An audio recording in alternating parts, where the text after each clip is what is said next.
Okay, good day, guys. Welcome back to this channel. Now, those of you that are yet to subscribe and you have not subscribed, make sure you please click on the subscribe button, like, share, and also make your comments. I'll love to watch out for it. So, we will take a look at S&P 500 for this week. We would want to know where this price will be moving this week. So, in order to be able to predict such movements, we would have to start from the higher time frame downward to the lower time frame. We would want to know, understand the trend, right? The movement of this, and some news that is being portrayed. So when you take a look at this S&P 500, let's start from the period of 2018. Yeah, 2018. We can see during this period, 2018, 2019, 2020, 2021. S&P has been giving us a bullish move. Basically, the stock market has actually been doing fine, no problem. It is doing well, right? It is doing good. We can also see this price is trading above this our 10 period simple moving average. We all know that once this price is trading above this 10 period simple moving average, then it is a buy movement. We have to go ahead and go long, right? That is it. But if it is trading below this 10 period simple moving average, then it is a sell. So we can now see that this price is now giving us that sell movement. I think this movement started early 2022, right? Early last year. Now, this January will make it, good 1 year that, the stock market has actually been dropping, right? Overall, market has been dropping. S&P 500, we are on basically, this is a bearish movement. So if you take a look at this to be a drop, you consider this to be a pullback. If you take a look at this again to be a drop, and here would be seen as a pullback. We cannot take a look at this again to be a drop, then this would be seen as a pullback. So what we will be expecting next on S&P 500 is further bearish move until maybe the market is doing well and everything. Then we would start going bullish. So basically, the full trend, right, on this S&P 500, like long-term traders, you would want to actually sell, right? You would want to go ahead and sell. Coupled with the fact that this price is trading below this 10 period simple moving average. So definitely we still see this as a bearish move. So S&P 500 itself, we are on a bearish move and we will continue to drop, by the way.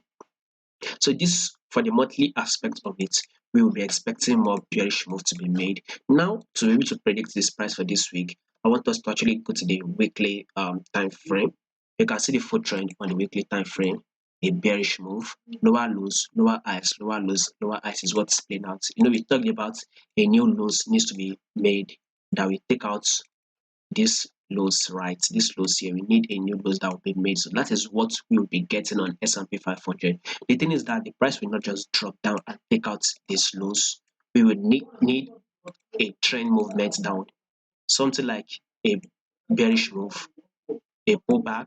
After the pullback, then we would expect more bearish move to be made on S&P 500. So S&P 500, more bearish move is to be made. You can also see it, a pullback has been made that has hit our 10 period moving average.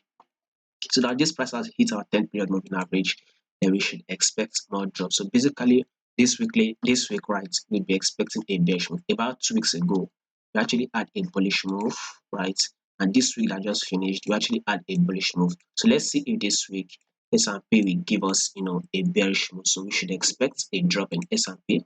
At first, this was a bullish move, but now we are having a bearish move. So drop has been made. We've had an impulse move downward.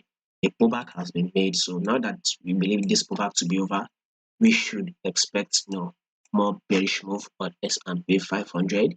If you go to the daily time frame, you can see on this daily time frame the full trend price is dropping. That you can see lower lows, a correction, new lows, a correction. And if you take a look at this recent move that is playing out, right, price is kind of like ranging within this level. So we can take a look at this to be a lows here and a pullback here, then another drop. Then we can now take a look at this to be bullish move to the resistance. Then you cannot take it. Basically, this price is actually ranging. So now that this price has come to take this resistance level, as you can see on this daily time frame, what we'll be expecting next is actually a drop again. So maybe once the market opens, right, either Monday or Tuesday, we should kind of get a bearish move on this S&P 500. So we should be expecting a bearish move downward on S&P 500. Currently, we are trading at 3,890. Let's see it if it will actually hit a level of 3,796. So I'll watch out for it. And if price breaks below it, then we will still continue that bearish move. So S&P 500 itself still on a bearish move. If you go to the forward time frame, same movements basically you can see it on the forward time frame. You can see clearly price is actually ranging, and we all know that we have to trade what we see and not what we think. That is one of the principle of trading. So you can see this a drop that was made here to the support, and now a movement to the resistance again to the support level. And if you take a look at this is a movement to the resistance. You can see this movement to the support level, and again resistance. You can see it came close to our support level, and movement up. Then again once more price dropped, and we had this bullish move that came to this resistance level. Now that we are at this resistance level, of course we should be expecting a drop downward on S&P. So above all, S&P 500, we should have a bearish move this week.